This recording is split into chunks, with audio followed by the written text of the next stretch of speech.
My name is Sherry Guess, and this is the Heavily Metalled Podcast.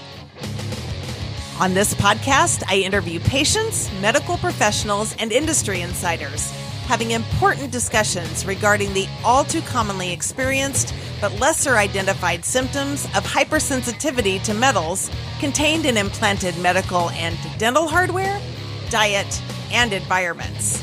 These metals often cause a variety of dysfunctional immune responses, chronic pain, and other syndromes that fly under the radar of most patients and physicians.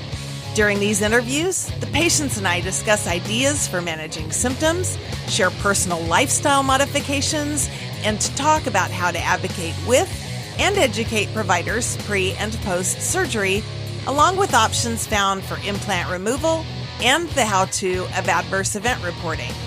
This podcast does not give medical advice. From time to time, I may interview medical professionals that render personal opinions you can use to follow up with your individual provider. Let's roll. Hello, metalheads, and welcome to the jungle. Thank you for coming back today for this edition of the Heavily Metalled Podcast. I am super excited to have our special guest, soon to be doctor, but not yet, Laura Duzett, with us. She is the author of the brand new, released this week, Low-Nickel Diet Cookbook. Are you also triggered by food? I am so triggered by food, and that is like one of the number one things we hear with people just diagnosed with a nickel allergy. Laura, super excited to have you with us today. Thank you. Yeah, thanks for the invitation. I'm really excited to be here. I'm super excited that you're here. I'm going to let you tell our guests all about who you are. You have this incredible background. You've done a lot of nutritional education. You're in medical school. Give us the background. I studied philosophy in college, which is very different from what I do now, obviously, but I really loved asking questions and getting to the root of things. But then I ended up working in the tech sector as a program manager. It was kind of an accident, but I worked at Netflix and eBay, things like that.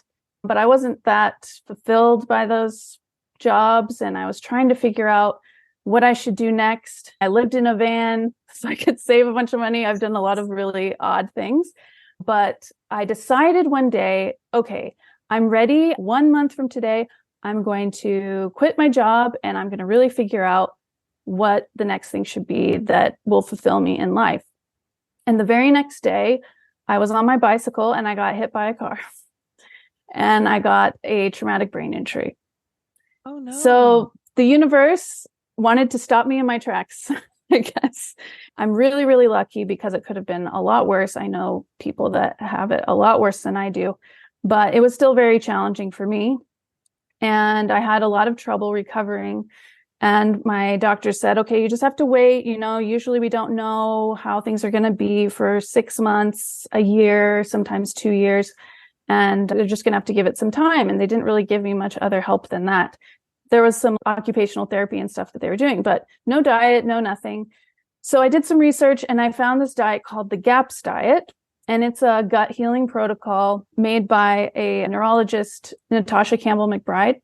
And it's a gut healing protocol that's supposed to help with your brain. So she built this diet before everybody agreed with the idea that the gut and the brain were connected. Right now, that's a little bit more accepted. So I did this diet and surprise, surprise, I started getting better finally. And my brain got a little bit clearer. My energy was better, all of those things. It still took a couple of years for me to get back to relatively normal, but it really started that process. And I fell in love with the power of nutrition on helping the body's natural ability to heal, because that's what I experienced. Yes. And so I got a certification in nutritional therapy. It's about a year course. And at the end of that, I'd started helping people change their diet to support gut and neurological conditions. But I ended up out of nowhere getting dyshidrotic eczema on my right hand. So even though my brain was getting better, my hand was covered in terrible eczema. And it got so bad that I went to see the doctor. He gave me some creams, the typical thing, which did help reduce inflammation, but it didn't stop the cycles. And it got worse and worse to the point, I couldn't use my right hand. I could barely use my left hand. My whole body was getting covered in eczema. And so I went back to the doctor and he said, okay, we'll get you to a dermatologist. But it wasn't for 2 or 3 months that I could see a dermatologist. And meanwhile, I could barely leave the house. I was in a terrible mood, all that kind of stuff. And so I went to Dr. Google and did some research on my own and found some great communities with good information. Some information I know now isn't necessarily 100% accurate, but it still helped me on my path, which I'm really grateful for. I tried a couple of things, tried to remove certain chemicals that can cause some dermatitis of the hands. And there's this one thing called the low-nickel diet because of a nickel allergy that I did not want to do because there were things in that diet that I had used to make my brain feel better that were high in nickel. And I didn't want to change this beautiful diet that had fixed my brain, That worked for you. Yes, exactly. But finally I was like, okay, you know what? I'm just going to try it. Because things like chocolate, legumes, nuts and seeds, I was having a lot of that. And those are high in nickel. So I had to remove all of that. Let me stop you for 1 second. What even made you go there? Had you had jewelry allergies prior? Had you had any exposure that made you think you might have a nickel issue before that? Yeah, I think it's interesting because I've read some other people who have said some people naturally just stop wearing jewelry, not realizing it, that they stop wearing the jewelry because they have problems with it. And I think I was one of those people. I got piercings very late in life, like around 17, 18, and they would get infected and they would never heal up. And they would always be problematic there. And so I just stopped wearing the earrings. I stopped wearing jewelry almost completely. And the jewelry that I would wear was like rubber. I didn't put one and one together. So I'm pretty sure that I was already allergic to nickel beforehand. So I looked at the diet and I started doing it. And within a few weeks, the dyshidrotic eczema was a little bit better. The cycles were still happening, but they weren't as bad. And then a couple weeks later after that, the cycles slowed. There was more time between cycles. It was getting better and better. I finally got to see my dermatologist. We went through the whole rigmarole. She diagnosed me with systemic nickel allergy. And then I really looked into, okay, I'm going to have to do this for quite a while now. And I was really disappointed as someone who knew a lot about nutrition and had very strong opinions about nutrition that there was like one cookbook out there and it was full of flour and sugar and things that I knew weren't good for metabolic health, weren't good for brain health, weren't good for gut health. And we're good for weight loss for sure. Yeah, those things too. And so I said, okay, well, I'm just going to have to figure this out for myself. You know, the lists of nickel, what's high and low in nickel were inconsistent. We have to eat below 150 micrograms of nickel per day. And what food comes with a label that says micrograms on it, or what recipes come with micrograms per serving, all that kind of stuff. There were really well-intentioned researchers and doctors and other people who tried to provide resources and point systems. And I really am glad that they did that. I'm sure that's helped people. But to me, especially as someone who was an expert at improving processes and making things more clear that are complicated, you know, the things that I did in tech, I have this natural need to take complex things and make them simple and easy for people. And I saw this big problem, the low nickel diet situation. It's like, this is something that could be fixed, that could be a lot easier for people. And I would like to make this more intuitive and easier. I think that I can do that. Eventually I started and I went through the first 3 years of medical school, finishing it. I've had to do it in pieces. I learned how to take photos and I did the recipes the summer before med school started. And then after first year, because I could not do anything during the actual med school other than study, the summer after, I did the research for the guide part of the book where we talk about the immune system in hopefully a simple enough way for most people to understand how this allergy happens and some of my philosophy behind different approaches people can take. And then I did all the crazy calculations so that people could look up ingredients and see in a tablespoon, in a teaspoon, in a cup, how much nickel is in that, so they can take their own recipes and figure out how much nickel is in those. Then I did all this stuff for my recipes. Okay, stop. I'm going to stop you for a minute because you are like mind blown right now. Okay. We're going to come full circle, but I got to take you back for just a minute. That's so fine. When you were diagnosed via a patch test or did you have a lymphocyte transformation test? Have you ever had an LTT test or is strictly a patch test? Just a patch test. And did you get lucky with a dermatologist that could diagnose you with systemic nickel? Full disclosure, I suffer more with internal stuff. I don't really have a lot of external symptoms on my skin. Yeah. I don't really have any eczema at all. So from time to time, I'll get a bleeding rash or something. My experience with dermatology in the world of skin breakouts with nickel allergy is pretty limited. So I've heard that it's a little bit uncommon for a dermatologist to diagnose with systemic allergies. They typically think type 1 allergy on the skin. They don't really think internal. Did you just luck out? I know now that I lucked out because there aren't as many dermatologists in the United States that are educated on it. There's some that know about it, but don't believe in it. They haven't looked into the data, but I can tell you, I was just at a contact dermatitis conference last weekend. They had people talking about it in the conference, multiple talks about it. In fact, Dr. Nederos, she did a whole talk about systemic nickel allergy and birch allergy. So it's fairly well known in the contact dermatitis community. There are levels of evidence for everything. We'll get into that later. What is the difference between dyshidrotic eczema and contact dermatitis? Can you just briefly summarize that? Yeah. So dyshidrotic eczema, it's going to happen on the palmar side of the hands and palmar side of the foot. So underneath, not on top. And especially on the hands, it's going to be more on the interdigital sides of your fingers. And then this is called the volar side of the hand. I think that's the word here, and along the edges. So you're going to get more vesicular, so like vesicles. You may see under the skin, it's like a little bubbles that look like water, and it'll start out really itchy and red, and then the bubbles will come up and they'll maybe have some fluid in it, and you may want to squeeze them and fluid would come out.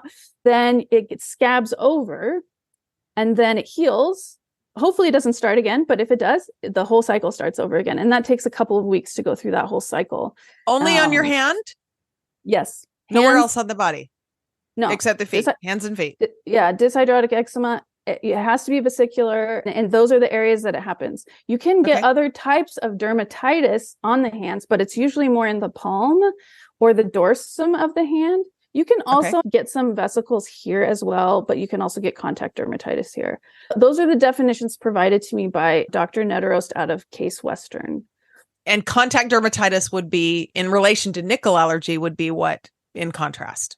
So I think technically you could say dyshidrotic eczema is a type of contact dermatitis. It's like a more umbrella term. But if, for example, I said you can get contact dermatitis on this surface of the hand, that could be something like if you have a sensitivity to something in a soap and you're washing your hands with it. I just saw a little boy today who had terrible eczema on the top of his hands right here. And he was washing his hands really hard at school with this soap that was probably not good quality. So that's more a response just on this location, right? Okay. But what Dr. Nederos also said is that when you see dyshidrotic eczema, it means there is a systemic allergy. It defines always. Okay. Not necessarily nickel, but a systemic allergy. Yes, that's right. Because there are other causes, but nickel is the biggest one. Yeah. Okay. So we have the dyshidrotic eczema, then we have contact dermatitis, but then how would you define, for me being just a layperson who doesn't know dermatology really well, there's people that have scars with nickel allergy that erupt over their hardware. Or like for me, I get breakouts. Actually, I think I have one right now. So I don't know if you can see it. There's a little, like a boil that kind of opens up when I have something high in nickel. Sometimes it'll show up here. Sometimes it'll show up on the shoulder. Yeah, this is an area for systemic nickel. You will get, so you actually do have, and you can also get it around your mouth. You can actually get it in a lot of places. It's just I get it on my chest. So the craziest thing, I have a fusion at L5S1. I get it in an unmentionable place on my posterior. And because of the hardware, I have SI joint fusions, and above it, a fusion L5S1. And every time I eat nickel, I break out in that unmentionable place in a bleeding rash that we couldn't figure out forever until I made the connection. So what kind of dermatitis is that? What kind of reaction is that? It's okay if you don't know. It would just be a guess for me. We don't learn a lot of dermatology in med school, believe it or not. I want to become a dermatologist, but I probably won't know all of that until I'm in residency. Okay, so that's the goal ultimately, is dermatology for you. Yeah, I just decided that a couple of days ago. So You're hearing it first. Yay! But I did want to mention something since you just talked about it, and this is very interesting.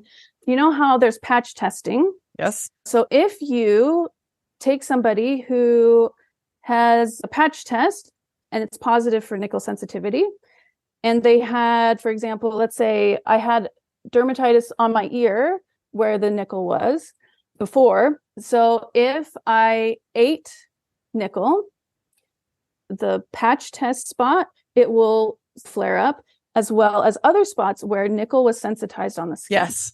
Yes. Additionally, you could have somebody where you then put more nickel here, for example, like maybe I wore some earrings here with some nickel in it, and then the site of the patch test would flare up, right? So that's what after the test. Yeah.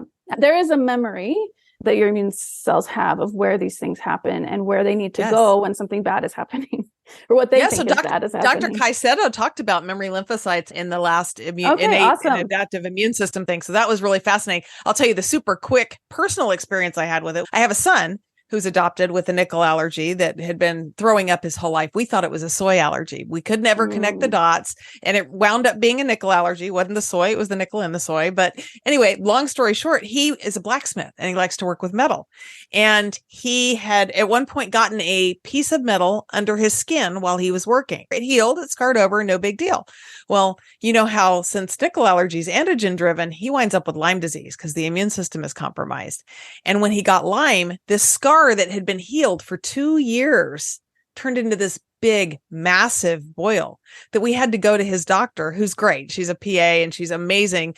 And nobody knew where it came from, though. It's like, yeah, it's a scar in it, but it's been healed. And all of a sudden it's erupted into this big, huge thing that they had to cryo off. Well, when we finally made the nickel connection, it's like, oh, metal, skin, prior exposure, immune system's down. So perfect example of what you said. That's exactly what happened. It fired. Isn't that nuts? Okay. So I'm going to bring us back on track here. So, okay. Hang on. I'll edit the funny stuff out. So, okay. So you're allergic to you find out you're allergic to nickel. The diet's coming. Oh no. You write this, you get the dyshidrotic eczema. Let's go back to like basics. And again, I'll cut the funny stuff out, but let's go back to basics and talk about what a nickel allergy is and how it manifests in people that are allergic in all the ways. It doesn't have to be just diet specific. Like, are all people that have skin reactions allergic systemically? What do you think the percentage is? As far as I know, there's not great data on this, and it's definitely not definitive, but I've talked with multiple specialists about this. And overall, they have said, if you test positive, there's like at least a 40% chance that you may be systemically sensitive to nickel. Additionally, you can think about it this way. If your immune system has been trained to be reactive to nickel and to make all of these T cells looking for nickel everywhere, to be able to tell the body, hey, there's nickel, let's fight it, then when you consume nickel and it gets past the gut barrier and gets into the immune system as well as the bloodstream, that will cause systemic inflammation. That will cause inflammation in that area because it will reach some of these T cells who will freak out and release all their mediators and say, hey, let's fight. So logically, it makes sense that anyone who has this allergy on the skin likely could have inflammation just from absorbing nickel through the GI tract. There's definitely research that indicates that, but I wouldn't say it's without question. It's not commonplace yet, but it needs to be. Do you feel like there are any demographic racial boundaries? Does it have locational boundaries, or do you feel like it would span the globe as far as reactivity? Do you have any data? I've seen data about racial boundaries. I think for sure it tends more towards women and children, but children can grow out of it. Also, if people live in environments where they're eating a lot of foods that are grown in volcanic soil, there's more nickel in volcanic soil. So for example, Italy is one of the countries that has the most they're at the forefront of research in this area because they have been researching it and battling it far longer than we have, because they have a lot of nickel in their soil. That would also mean Hawaii most likely would have a lot of Yeah, nickel yeah, like you in don't their want to be soil. drinking Kona coffee. I do have a couple of friends that are Black that have experienced nickel allergies. I don't know in the Asian population or in the Middle Eastern population. I guess it bears further research, but I was wondering if you Yeah. had any stats on that. The low nickel diet is not near as commonplace yet as it needs to be. I think everybody that ever has had a jewelry allergy probably needs to at least try a low nickel diet. But how does the nickel in the diet affect people with nickel allergies, and how big a deal is it? We've already talked about some dermatological manifestations of systemic nickel allergy, and those are probably the most well-researched. And that's because dermatologists have been studying at least contact dermatitis to nickel for a long time. Over 40% of IBS patients that have been tested have tested positive to nickel. And so it's possible that over 40%, it could be nickel allergy that is the root cause of their issue. That's a huge percentage of people. We've also seen GERD and diarrhea. There's definitely comorbidity to celiac disease, non-celiac gluten sensitivity. A lot of GI issues have been linked to nickel allergy. Endometriosis has a couple of good research papers on it, connecting it. Thyroid disease, Hashimoto's migraines, specifically. lactose intolerance, also burning mouth syndrome, chronic fatigue, and fibromyalgia. Those are all the big ones. I would also say that's more the syndromic idea, which means it's more than just one symptom from that root cause. And the problem with syndromes is they're very difficult to prove because a lot of these things can be caused by multiple things. And Yes. so I would never want to discount anyone's experience or what they have seen in the order of things as they have happened. It's just we don't have good data, but there have been reports of all of these things. And I think what's most important is that we document all of these things and try to do as much research as we can. And then also just focus on what is the root cause and how can we address this root cause to hopefully address as many things that could be happening from it. So that's why I focus a lot on the gut health part and a healthy diet that supports the whole body. So let's talk for a minute about common sources of dietary nickel. Our listeners, some of them know quite a bit, some of them know nothing. So for the person who knows nothing, what are the common sources of dietary nickel? I'll start with the heartbreaker, and that's chocolate and legumes like peas and refried beans. I miss beans. I still eat some sometimes, but hummus. Oh, hummus. I know. Nuts and seeds, grains, oats are high in nickel. I would say any processed food can be high in nickel. Canned foods, high in nickel. Vegetable and processed oils. Those are the big ones. Coffee? Is coffee high? It depends on the coffee. Yeah. Okay. My first viral post that went to over 1 million people was a post that said your stainless steel water bottle could be making you sick. And you would not believe the people said, me too, me too. My mouth goes numb when I drink from it. I felt terrible. I thought it was just me. Every time I drink from it, I can't taste anything for a few hours. I mean, the strangest comments from a stainless steel water bottle. So I think it's more than just food, the diet and the environment. Talk about some of your key principles and guidelines from your low nickel diet cookbook. There's a section in my cookbook that I call the 3 tenets of a successful low nickel diet. I think I also have it on my website. You want to reduce nickel intake. You want to increase nickel release, and you want to be kind to your immune system. Hopefully that makes sense.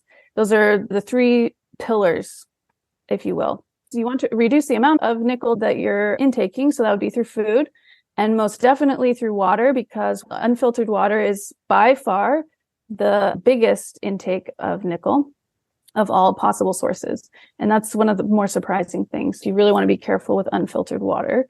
Then trying to make sure, if you can, that your cooking utensils aren't made of nickel, so you don't have any nickel leaching into your food that you're cooking. That would be 18/0 stainless steel or wheat straw or bamboo. I hate to say plastic. I'm not a big fan of plastic, but I guess if you have to pick the lesser of the evils. Glass. I like glass a lot. And then also you want to reduce it in your environment. You don't want to be wearing any nickel. You also don't want to smoke. Cigarettes are a big source of nickel, and even pollution. You can get nickel from pollution. My last guest that I had on about the low nickel diet, she was getting severely inflamed from her shower. It was an hour after she took her shower, all the nickel in the water pipes. Yep. So big source back to the unfiltered water. You kind of went over what types of food they should avoid until they can get into the cookbook. What are some safe foods to start with? What's safe? The safest thing and the most nutrient dense things that you could eat are meats and animal products. They're the most nutrient dense. So thank goodness you will get almost all, if not all, the nutrients that you need eating just meat. And they are by far the lowest in nickel. So those are very safe. And some good vegetables that are low in nickel would be squashes. Squashes are like go-to. Cucumbers aren't too bad, right? Yeah, cucumbers. I tend to do apples pretty well. Apples and pomegranate. Sometimes grapes. Bok choy is low. Radishes. Sometimes baby lettuces aren't too bad because they haven't been in the soil that long. Hydroponic vegetables aren't going to have nickel in it. Okay, now here's a question. Hold that thought. I'm going to interrupt our little flow here to ask you this question. So I thought hydroponic would be amazing. But then somebody said, with hydroponics, you have to feed them. You have to feed them a liquid plant food. Do you know the nickel content in the liquid plant food? Have you ever done any research into that? No, I would assume you have to make your own mix. I actually have an herbalist with a nickel allergy who is actually thinking of trying to figure out what that looks like. So I know a patient of Dr. Zirwas. He hooked me up with her and she does hydroponics. And I was going to get some information from her because I know there are a lot of people that are interested in that. So she may be a good resource for that. For all of us, that would be awesome. And you have to let the podcast know on that for sure. Fruits, melons are pretty good. Apples, bananas, blueberries, as long as they're not wild. Pomegranates do pretty well for me. Okay, that's good. I think they're annoying to eat, so I never think about them. Yeah, I actually do really well with pomegranate, and grapes within moderation have done okay for me. It depends where they're grown. White bread, white pasta, white rice tend to do well. I do well with those corn. Are low. Yeah, corn's interesting because it's so hard on the gut. So it depends on how you're getting it. It's also not meant to be a food, so I try not to eat corn, but I understand it's very good. Olive oil is usually not too bad. Are there specific foods that help alleviate symptoms, or is it just pretty much abstaining from the high nickel content? You could say that things like parsley or cilantro, they have mild chelating effects, which means that they can bind to metals and so that you'll poop them out and you won't absorb them. It's the same with vitamin C. So those foods could maybe reduce your absorption a little bit and help you excrete the nickel without it being absorbed. You could also look at it from the perspective of maybe not an immediate benefit, but a long-term benefit. Eating foods that bring you nutrients that help rebuild your tissues, especially your skin, hair, nails, gut lining, and you get those in animal products. That's why I'm a big proponent of meat stock, especially meat stock made with chicken feet and bones and skin, so that you get plenty of the collagen and proline and glycine and all of the fats that your body uses to rebuild those things. And then not eating things that are stressful to your gut or stressful to your immune system, that helps relieve your symptoms as well. Now, I want to talk to you for a minute about some of the things I mentioned that I didn't have as much time to go through your book. I just literally want to sit and read every page. It looks amazing. Before we actually get there, let me come back. You did all your own photos for the book because they were fantastic. Thank you so much. I was so self-conscious about it because my partner is actually a very good photographer. And so when I was trying to learn how to do it, I felt like my photos were terrible. But in the end, I think there's some pretty good ones. There's some maybe not so great. But yeah, I did them all. All the food photos are mine, except for the cover photo. I hired someone for that. And you wrote all the recipes yourself? Yes. Well, there's one of my grandmother's recipes that I put in there with her permission. That's awesome. That's a proud thing. Okay.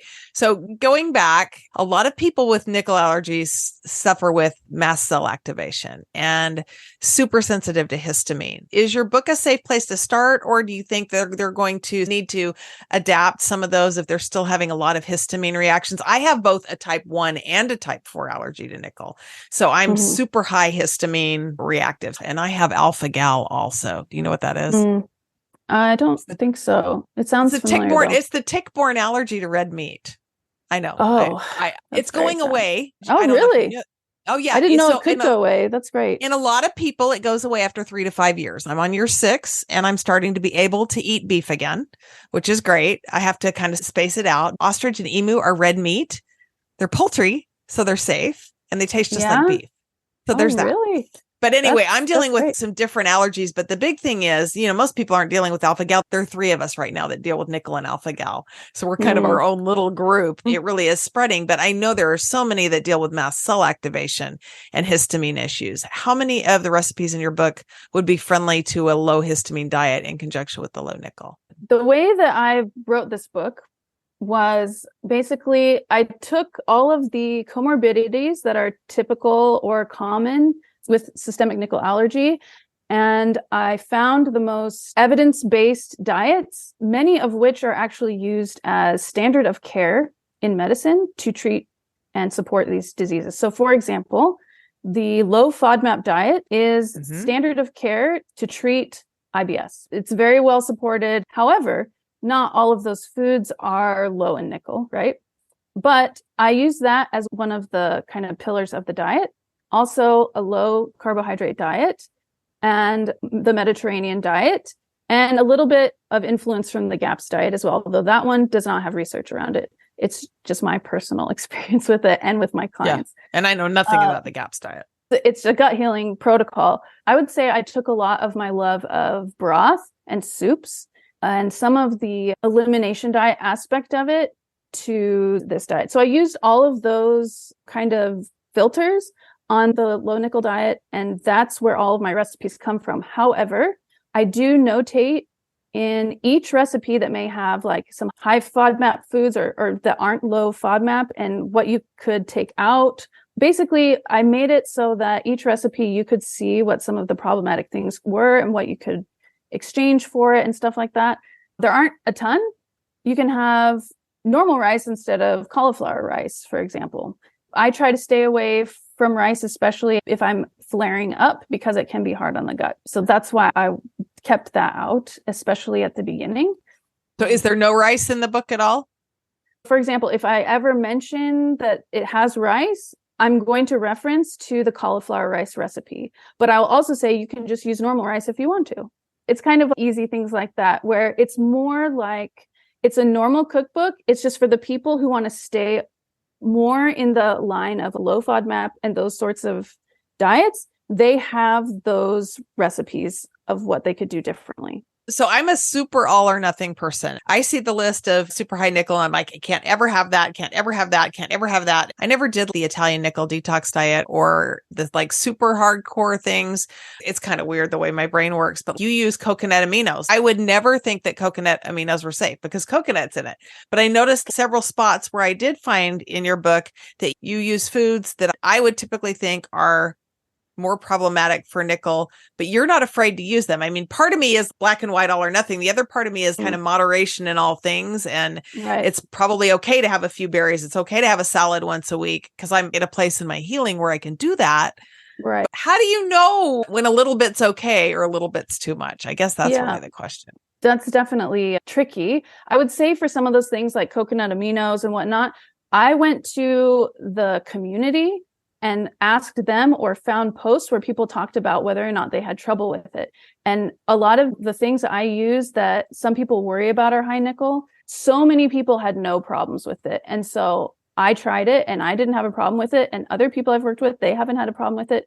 So that's why I put it in there. There are other people that have nickel and cobalt or balsam of Peru, in addition. And I couldn't write the cookbook for everyone, because that would be impossible. But I tried to make it as flexible as possible and point out potential problems as much as possible so people could be aware, especially if they try something and they're not seeing as many good results as they think they should. I give them some options of additional things they can try and to get a little bit more hardcore with it. But when it comes to when to risk it, I would say when you start, if you're starting the low nickel diet, if it's going to be healthy for you, I would try to be as strict as possible. In fact, I would say consider going completely carnivore if you can for at least the first few weeks, because that will be the lowest nickel you could possibly eat. So it allows time for your body to get rid of nickel and kind of get back to an equilibrium. It's also very low inflammatory. It's very good for the immune system to at least do a couple of weeks of that, and then slowly start adding in low fruits, low vegetables, or maybe you just start with mostly meat and 1 or 2 vegetables, 1 or 2 fruits, and just make sure you just slowly change and see how you're feeling. If you're feeling fine, give it a go. Just allow a couple of days after you add something new to make sure that you don't have a response to it. Most carnivore diets are okay with dairy. Is that correct? And dairy is thought in many other realms to be pretty inflammatory. Correct me if I'm wrong. It can really depend on your gut health and your microbiome. But I think that you're right. That's up for debate. There's data in multiple directions. And I think it's also dependent on your gut history, your genes, all sorts of things. I have seen many, many people who have started out with like a lactose intolerance, have done certain diets with me. And after 6 months, they could have any dairy with no problem. That's not going to be everyone, but a lot of people have issues with dairy, not because they actually have real issues with dairy, but because their gut microbiome, their gut health is bad. Okay. So, I got $1 million question. So I appeared on a podcast. I'm going to hook you up with these doctors. It's a gastroenterologist and a CRNA. They are amazing. They're super progressive. They called me to have me on to talk about my experience with metal allergy. So in favor of the nickel thing and taking it to patients. He has a supplement that he gave me to try called Atrantil Pro. The main ingredient, it's really high in polyphenols and it's super amazing for gut health. But one of the big players in it is horse chestnut extract. How do you think that would go off in a nickel allergic patient? I think it depends how sensitive they are. You know, I don't know anything about this particular supplement, but let's say me right now, I had some chocolate cake a while back. Like I have beans every now and again. Like I can eat more nickel now without reactivity. And that's because I went long enough keeping it low. My T cells died off. So I've got way fewer T cells running around looking for nickel. So I can have more nickel periodically without a problem. So if you feel like you're in that kind of place and you want to try something to up your game with your, let's say your gut health or whatever, you want to try this. Yeah. I would say, just don't change anything else and try it and see what happens. Yeah. You know, because I see like the word nut and I'm like, no, can't happen. But then part of me is like, my friend roasts his own cashews and I had to have some the other day and they were amazing. I actually didn't die. It also depends on the pollen outside. It depends on what I ate yesterday and the day before. Like, how bad am I going to be and how much pain do I want to endure? And now a word from our sponsor. Attention metalheads, are you struggling with skin rashes, joint and systemic pain, or fatigue that just won't go away? Type 4 metal allergy is often overlooked as a culprit in many of today's chronic illnesses. Get to the root of the problem with ELISA testing. ELISA is a scientifically proven and clinically validated test that measures immune reactivity to metal allergens like nickel, cobalt, and titanium. With fast and reliable results, you can get the answers you need to find relief and live a healthier life. Don't let metal allergies control your life any longer. Visit melisa.org to learn more and schedule your test. Trust us, you'll be glad you did. Melisa, a valuable diagnostic tool in medicine. But yeah, the interesting thing, so we talk about vitamin C being able to help absorb nickel. So my gut health was pretty wrecked from everything I went through. And I would wager to say that it still is. And it's so sensitive that I can't take a lot of supplements. I can't really handle citric acid very well. And I can't handle vitamin C, certainly not with every meal and certainly not 1,000 milligrams. So what do people like me do that have that issue if you can't take the vitamin C? I mean, where do you start to rebuild a gut that's that wrecked? I was going to say this earlier with the histamine sensitivity. I'm definitely not an expert on histamine sensitivity, but I can tell you that a lot of people with histamine sensitivity, it's not an issue with histamine. It's an issue with gut health again. And a lot of people who fix their gut health all of a sudden don't have this histamine issue anymore. So the gut health is the most foundational thing for all of these things. If you can get that healed, if you can get that working well, a lot of these things are not a problem. Can I be your first patient? Of course. When do you graduate? I'm there. I'm patient number 1. I'm not saying that that's going to solve everybody's problem. It solves a Yeah. lot of people's problems. There are Yeah. definitely real histamine sensitivity people. They're mast cell activation syndrome people where that's not going to solve their problems, but it's going to help significantly because Well, I it's didn't the have a root. problem in the world. Yeah, it's the root. I Yeah. didn't have a problem in the world till I had all this hardware put in. I didn't have a single allergy that I would Yeah. tell you. The more and more I've had out, the more and more I can tolerate more nickel, more nuts, more salad, more, so it's working. But yeah, I've got to rebuild. You talk about some probiotics in your book. Can we handle probiotics? Yeah, I just listed the probiotic strains that have been shown in the research to help people with nickel allergy. I have personally taken L-Reuteri. I'm not sure if that's exactly how you say it, periodically, like on and off over time. And maybe I felt a difference. And it's the same thing with vitamin C. There's some evidence that it can help. Is it going to help as much as lowering the amount of nickel that you eat? No. Is it going to help as much as sleeping at least 7.5 hours a night? No. Is it going to help as much as reducing your stress? No. These are tiny improvements. And I would say if you're starting, if you just were diagnosed or you're having a bad flare, focus on the biggest bang for your buck changes, not on these little piddly things. Those can be little things that you add once you get all of the most important things down first. So the things I list, like really getting your diet down, getting your water filtered, getting your sleep right, getting your stress right, get rid of all of these people that stress you out in your life that aren't good for you, get rid of commitments that you've made that they don't necessarily need you. Set 3 months in your calendar where it's about you getting better and getting back on track, and just get those like major things down and then worry about the little things, I would say. I'm going to take you down a scary path for a minute. Well, maybe not scary, but so gluten. I spent 10 years gluten-free because, right, that's the thing. It's anti-inflammatory and gluten's inflammatory. And then I heard, back to that all or nothing thing, that all the gluten-free grains are the highest in nickel. And gluten, honestly, never really upset my stomach. I was not one of those that was sensitive to it, especially when I went to Europe and ate it. So when I heard that gluten-free grains were high in nickel, I just quit gluten-free grains and I added gluten back in. Now, I'm not crazy over the top. I love sourdough bread. I'm so happy to have gluten back in. But in your cookbook, there's no gluten. There's very few grains. Correct me if I'm wrong, but you seem to advocate more toward gluten-free grains if you do grains at all. Am I wrong there? Tell me your position on gluten-free grains, white grains, grains in nickel. Probably the only grain that I would really support is rice, but I don't support that in the beginning. The thing is, everybody's going to be different, and what is good for you right now may be not good for you later. I'm not saying that gluten or food that has gluten is like the devil for everyone. I do know for a fact that gluten creates intestinal permeability in every person, not just people who have celiac disease or non-celiac gluten sensitivity. Every single person, when they eat gluten, it separates the space between the cells in the gut lining and allows more things into the bloodstream. So if you are someone who has a nickel allergy, you want to reduce the amount of nickel that is getting through.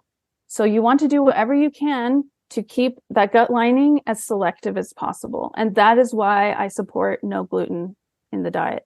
Plus, so many people with gluten or with nickel sensitivity and nickel allergy have IBS. And one of the best treatments for that is a low FODMAP diet, which is gluten-free. So that is why in the cookbook, the recipes are gluten-free, but I am totally fine with people having gluten. That is totally fine. I just am trying to create the most healthful diet and recipes that target the root causes, the root way that nickel is getting in. So it's kind of like saying, okay, if you want to be super hardcore and follow the science as much as possible, you could do it this way, but it is not the only way to eat. It is perfectly fine to have gluten. I'm not saying that it's going to ruin everything. I'm just saying if you're having trouble and you're eating a low nickel diet, but you have gluten, then maybe consider taking the gluten out to see if that helps you. But if you had a preference, it would probably be no grain, gluten-free grains, and then full gluten grains. Would that be Well, when correct? you say gluten-free grains, I think of, what would you consider gluten-free grains? Like amaranth? I am so terrible with food. I'm not kidding. I am like the most food challenged person. You should see what I eat. It's like a chicken breast and some sliced zucchini. It's like so nothing. I am not creative. Your recipes, I cannot wait because I'm so bored with everything I eat. But I would just think you go to the store and you buy a gluten-free flour blend. So whatever's in that stuff has like tapioca starch and like potato starch and all sorts of crazy gums and stuff in there. Like, I just don't mess with it.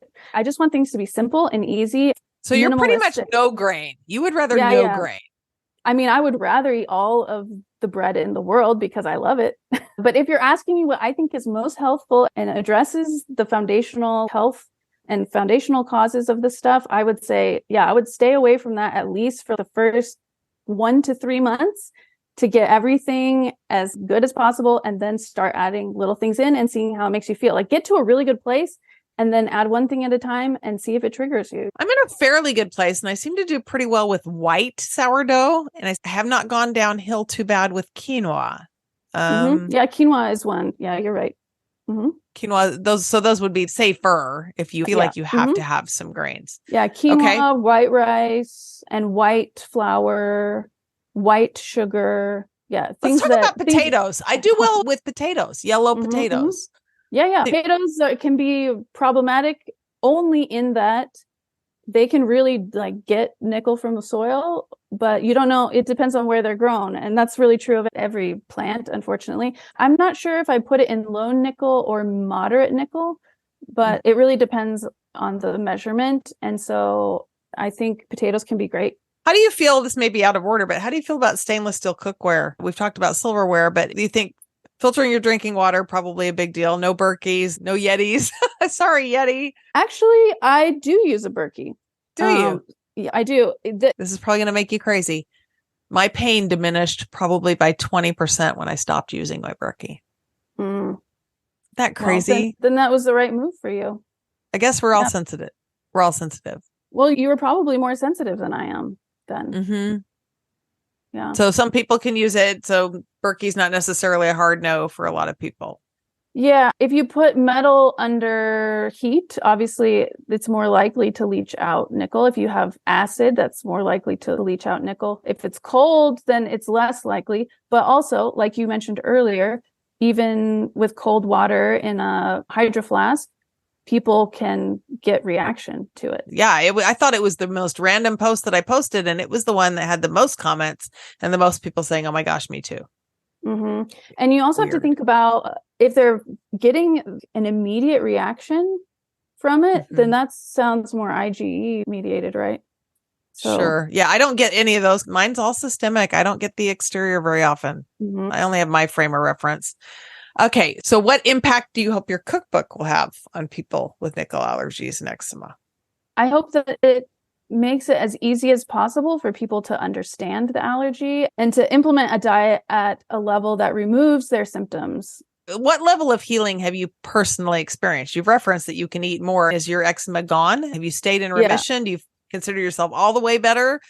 Yeah, I am probably not all the way better. I think that's pretty much impossible because once you have created the sensitivity, once that T cell has been activated, it's over. It's going to be forever. It's just about how many of those T cells you have, and you can reduce those. And I am definitely at a point where they're far fewer because I haven't had an outbreak probably in over a year.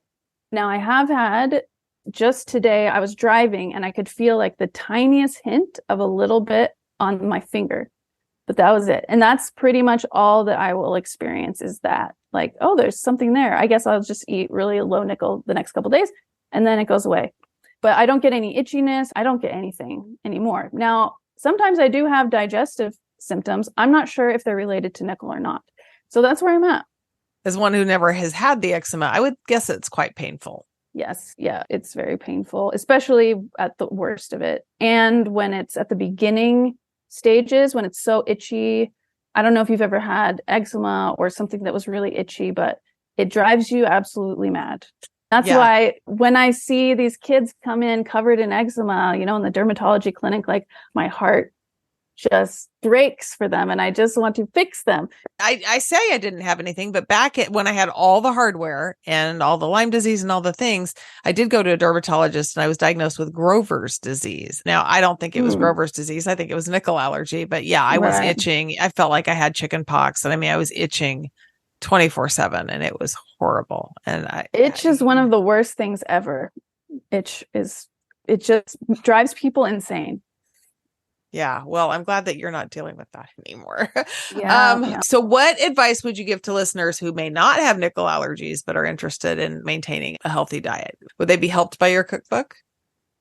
Yeah, definitely. Like I said, I built it with a foundation of evidence-based healthy diets that help address things like obesity, metabolic syndrome, diabetes, IBS. So it helps with gut health. It helps with metabolic health. So those are all really good foundational things to do.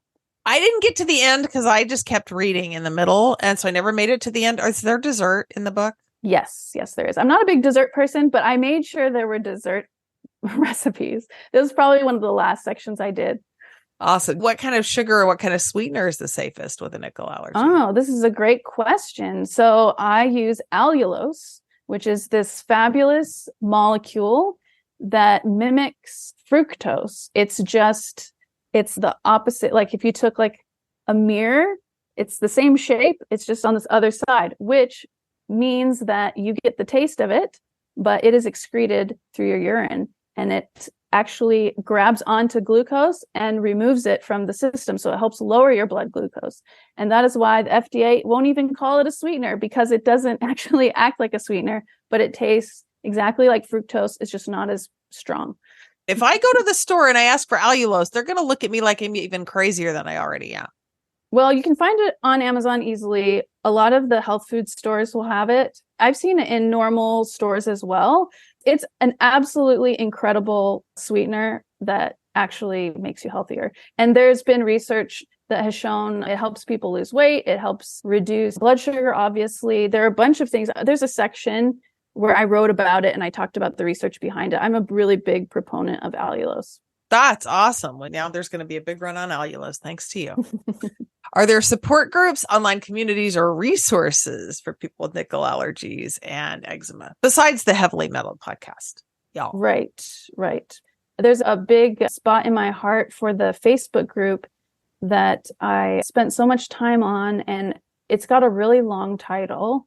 It's like the Low-Nickel Diet and Lifestyle. That's the beginning of the name. Yeah, and it has those cute little birdies on there. There are also some other Facebook groups that are focused on just nickel allergies. Then there's a Reddit group that I've started and some other Reddit groups. If you go to my website and go to resources, I have links to all of those and some other websites. How many recipes are in your book? I think it's 140 something. And how long did it take you to write your book? I've been trying to figure that out. I think I started in 2019, so about 4 years. And where are you in your stage of medical training? I'm in my third year. This is the year that we get to try out a bunch of different specialties and figure out what we want to do. Graduation is next year? Well, yeah, next year I apply for specialty and I try out at a bunch of residencies, and then I graduate like May of 2025. Wow. So the end is in sight. What part of the country do you live in? I live in Vegas. Oh, Vegas, baby. Yeah. Like Vegas proper? Yes. Very cool. All right. Is there something that you want to share that we haven't touched on yet? You had this question about research. It was about plans for further research or projects. So when I was at the conference last weekend and I was speaking with one of the specialists, she had mentioned, this is so great that you're more in touch with the online community and the patients there. You should do a research project to get information from them. And I said that, yeah, I've wanted to do that. What information do you think would be the most helpful to the medical community? So she thought for a minute and she said, well, I know that we could really use information about all the different symptoms, like where the rashes are, what other symptoms are they having, stuff like that. Getting a lot more data on that would be very helpful. And then for me, I think one of the things that's really missing is information about the experience as a patient. with this issue, because I believe that a lot of people end up on the internet and in these online communities seeking information and help because the medical system has failed them. And so those are the very people that medicine needs information from in order to improve the treatment of these conditions. And so it would be great to also have some questions, getting some information about what all of our experiences were, like how long did it take for us to finally get diagnosed? How long did it take for us to get the information we needed on the treatment that we needed? Where are the pitfalls in medicine that we could work to improve? And so once I get the IRB to approve the survey, I would love to spread that to as many people in the community so we can get that feedback and I can publish that information in the journals that these doctors read. So we can start making a difference. That would be amazing. Well, however the Heavily Meddled podcast can help in that endeavor, I'm willing to put up a link, throw out a survey, bring my followers along to your website, whatever we can do. But yeah, you're right. That's totally needed. And I don't know if you have seen, I can't remember which episode it is, Jifa Dordanu. She's doing a lot of clinical studies. She's an RN, but she's a professor at the University of Victoria in Vancouver, British Columbia. And she is doing some studies with explants and implants. And she's doing some research studies. I don't know if she's gone into the dermatology realm, but she's really good at putting together those studies, and it'd probably be a good place for you to connect, even if your focus is slightly different. I could hook you two up. Yeah, that would be helpful. She's amazing. We all have so many dreams for our little metalhead community, don't we? Yeah. I don't think there's another low nickel diet cookbook out there. Is there? There is one. I have different philosophy and different goals with my book. If you search on Amazon, you'll see mine and you'll see that one as well. I think it's got like a red and white cover. There are a lot of different angles that you can take improving or mitigating symptoms from this that are not just diet. And that's really why I wanted to move beyond just nutritional therapy. And I wanted to go to medical school because I wanted as many tools in my tool belt as possible to help people. And so while we focused a lot on diet in this episode, and my book is mostly about doing a low nickel diet, I do talk about and really support a holistic approach to addressing it and doing the things that you are capable of doing in a way that's not stressful to you, but in a way that can be helpful. So things like I talked about a little bit, like sleep and stress, there's plenty of research to show that just one night of poor sleep reduces the immune system's ability in your skin and in your gut and in the rest of your body to do what it needs to do. Just one night. I slept 4 hours last night. I'm in trouble. Yes, it's like too simple. So why do it? A lot of the most simple things that you could do are actually the most powerful. And so sleep, reducing stress, I'm going to like hammer on that so much. You can focus on that. You can focus on doing exercise. All sorts of exercise can be super helpful in multiple ways. There are medications out there that doctors can prescribe that can help you in a flare, reduce your symptoms and get you back to a good baseline that you don't have to take all the time if you're against that. They all have their place. And never feel like you have to follow what I say perfectly or what somebody else says perfectly. Just use the pieces that fit, put together your own protocol and be willing to try new things. Just make sure that it's not stressful to you, because that's not going to help you. It's just going to make it worse. Well, and you're going to love this. It's actually the episode that follows you. I have noticed, especially where I tend to emphasize quite a bit on the internal metal hardware, the surgical approach, the dental approach. The same would apply with eczema and diet. So many of us with nickel allergies, or pick fibromyalgia or mast cell or Lyme disease, pick a plague, if you will. So many of us have suffered such gaslighting and such PTSD, and, you know, we feel our body shutting down, and it's whack-a-mole with the symptoms. And there's a lot of PTSD, and we do not care for our mental health.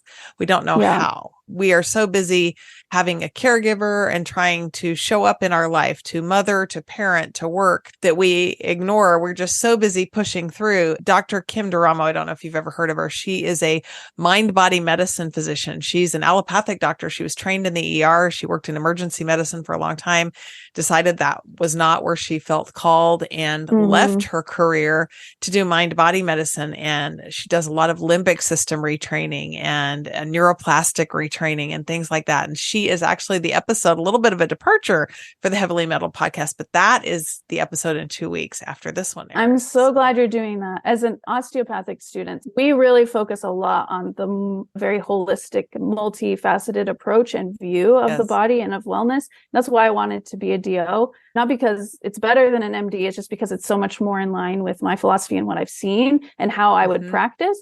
And MDs also can do that. It's not like, they can't either, but it's very in line with how I'm trained and what I believe and how I will practice.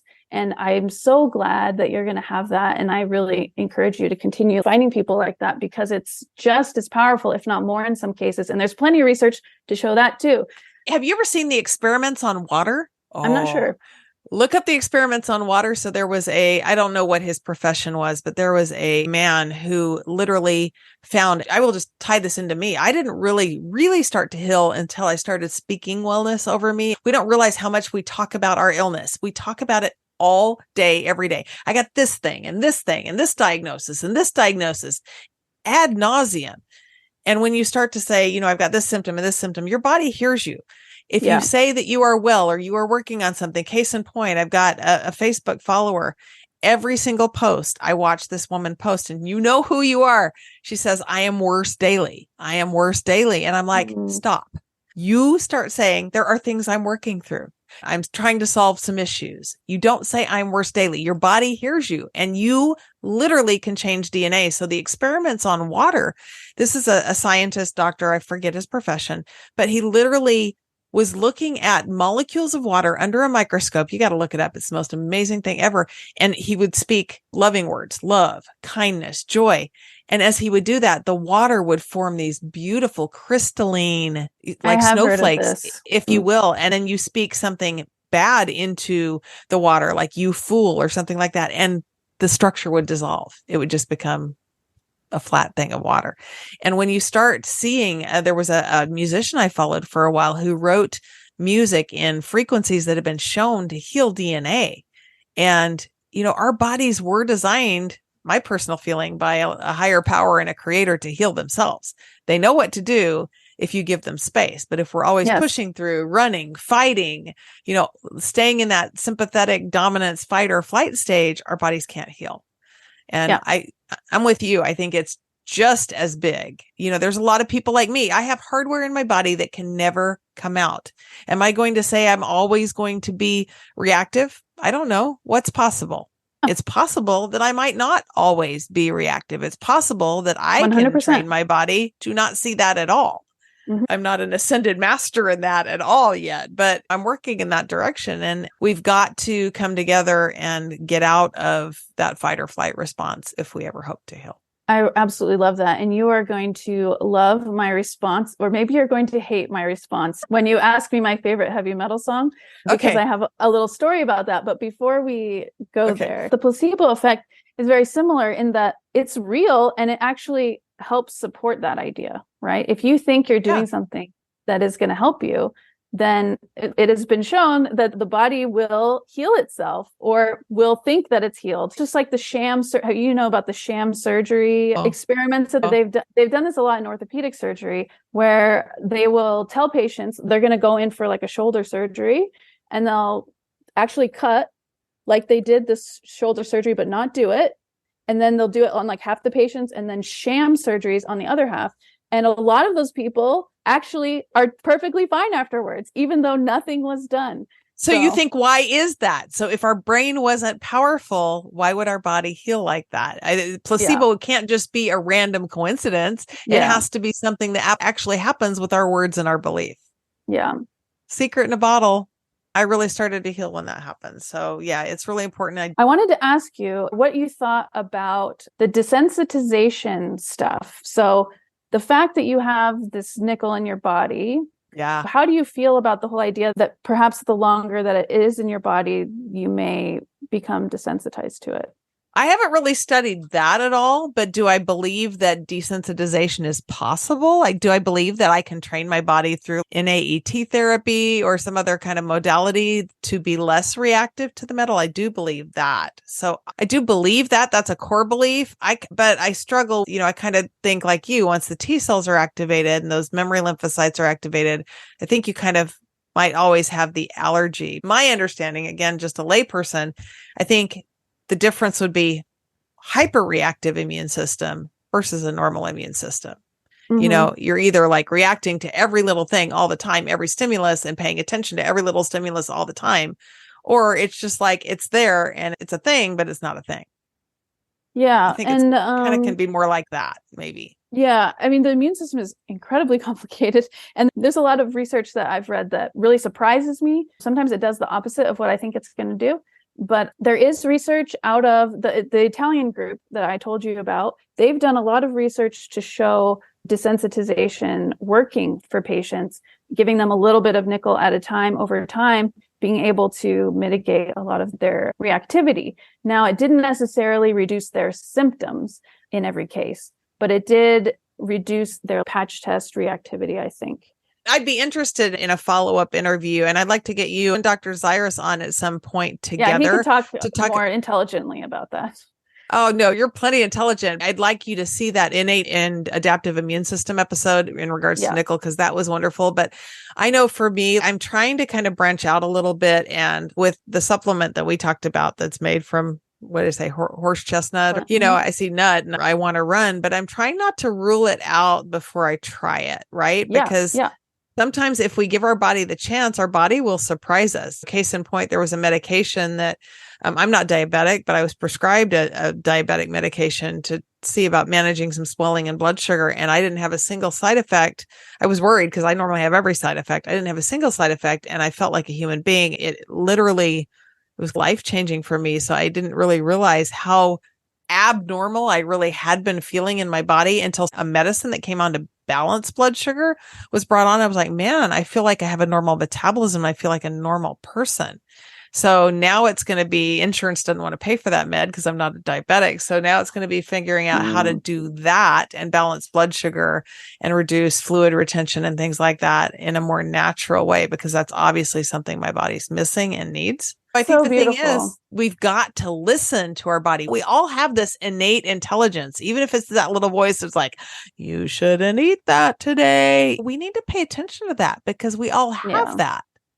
And how many times we're just like, yeah. And what you just said, my heart just is so sad about that, because a lot of us with these issues, especially when it's like food related, people start fearing their food. They start fearing eating because they've connected the food with these terrible symptoms that they've had, right? In your case, you distrusted your body. It was like you're at odds with your body. Your body is not helping you. It's hurting you. Yeah. And you probably went a really long time feeling that way. And that's why you had that strong reaction to like, wow, I actually responded like a normal person. You'll see this come up on the episode. I talk with Dr. Kim about how many times we just go through our life and we don't even breathe. We don't want to feel the feeling. We don't want to feel the fear. We don't want to feel the hopelessness of the situation that this diet or this lifestyle has put us in. And we fight it. We have to show up. We have to be strong. We have to push it off. So we have to take on the FDA and we have to take on the CDC and we have to take on all the doctors. No, sometimes we need to sit with the hopelessness and cry and feel it and let that energy move instead of trying to suppress it. It's cathartic. It actually works instead of just trying always to run from the tiger. I don't know. That's why I'm such a big fan of the idea that I know it's a luxury, but to do everything you can to try to set aside some time for your healing journey, for a time to befriend your body again and to partner with your body. Like, okay, I'm going to spend time focusing on you and we're going to hold hands and we're going to try and heal together and do whatever we can to help each other instead of. And how many of us send the I love you message to our body instead of, oh, my stupid immune system, it's always this, it's always that. No, your body sees nickel and those T cells and those little army guys are out there fighting because that's what they're supposed to do. There's something that's going to harm you. There's something you're allergic to. Your body is trying to protect you. Your body is your friend. It's not doing this to it make just you got miserable. a little confused, but it's trying to help you. It's just misdirected. And that can be beautiful. The immune system is so incredible. I'm in love with it. You're going to be an amazing practitioner. You're going to make such a difference. I can't wait to talk to you and Dr. Zirwas. I'm super excited you came across my desk. This is the best thing to happen all week. So I know that the listeners are going to feel amazing. And I thank you for coming on. Okay, so what is your favorite heavy metal band and your favorite heavy metal song? So I've never spent a ton of time in the genre, but when I was in my biology class, we had to do an experiment with plants. And I was aware of the idea that singing to your plant could potentially help it grow better. And some of these other experiments, like singing to your body helps it grow better, right? I mean, same principle. So I decided that I would try. One plant is, just normal. There's no music. And another plant was going to get exposed to a heavy metal song for a certain amount of time, a certain amount of days a week. It was like 4 weeks or something like that. Okay. So I chose Dragula by Rob Zombie. Okay. Yes. So that's my favorite heavy metal song because I listened to it so much for this experiment. And it did turn out that the plant that listened to Dragula, unfortunately, did not grow as well as the other plant. So there's that. It's not like a happy ending for heavy metal, but that's my story. Isn't. Okay, so what's your favorite heavy metal band? That was the favorite heavy metal song. Do you have a favorite heavy metal band? No, I have a favorite math rock band. I was into math rock. What's math rock? I don't even know what that is. What is that? Math rock is like it's I like think Schoolhouse Rock, Conjunction Junction, what's your function? You're probably not old enough for that, but I know what that is. Okay. I do. I think that was in my time. I just didn't watch it. Okay. So math rock is rock that is very focused on crazy time signatures, very heavy drums, beautiful deep drums. So my favorite math rock band is Shiner, and they're from Kansas City, Missouri side. Awesome. I'm going to go check that out. I'll get back to you on that. That's awesome. They're good. Okay. Well, thank you for coming on. Super excited that you were here. Where can they find you and where can they find your cookbook? And let me actually paraphrase that by saying there will be a link in the show notes to Laura's website and to the cookbook and to all the things, but you tell us, where can everybody find you? Okay. Well, first, thank you so much for having me. This has been really great, even better than I thought. I just really enjoyed talking with you. And it's so nice to talk to somebody who understands, right? It's so nice to talk to somebody who's as passionate, if not more so, than I am about getting the word out on this. I just feel like there's so many people that need to hear this and that need the support of our community as well. We're so supportive of one another. I love that so much. So thank you so much for inviting me. You're welcome. Thank you. So www.thelow-nickel-diet.com. That's the website. And most of my social media is just the Low Nickel Diet. You can find me on most of those things. I think my Twitter, or X as it's called now, is just my name, Laura Duzett. But other than that, you can find me on the Low Nickel Diet everywhere else. Good. We are going to do it. Let me tell everybody, I'll remind you again about the show notes. So there are a lot of resources, show notes at heavilymetalled.com. Make sure you spell metalled with 2 L's.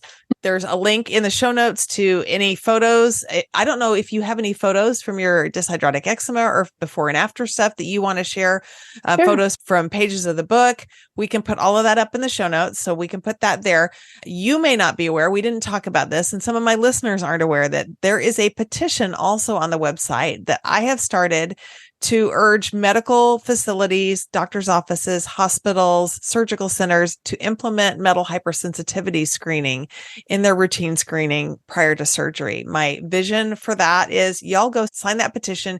If you have metal allergies and you've had experience with hardware or nickel in the diet or a surgical setting, please write a short version of your story, a short comment. My vision is to ultimately make this petition available offline for listeners and lay people to print out and take to their hospital and surgical center and doctor's offices, so we can start getting the word out there. And so they can ask something as simple prior to surgery as, have you ever reacted to metal, or have you ever reacted to jewelry?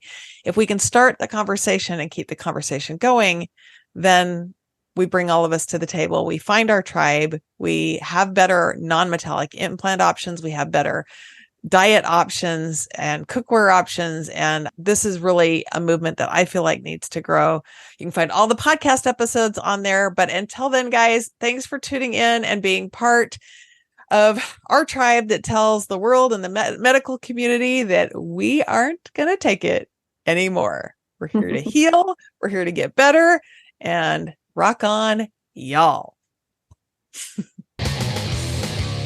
Thank you for tuning in today. Please don't forget to follow me on social media and to like, share, and subscribe. My primary mission is reaching out to others who may be suffering from hypersensitivity reactions to metal implants and pointing them to resources that can assist with hope, help, and healing. If you know someone that suffers from a chronic illness, you might ask if they have any implanted metal hardware and if they've ever had a reaction to jewelry or metals of any kind. Might not even be on their radar.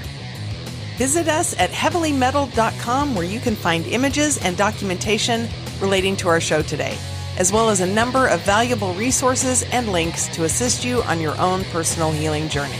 Until next time, keep on rocking.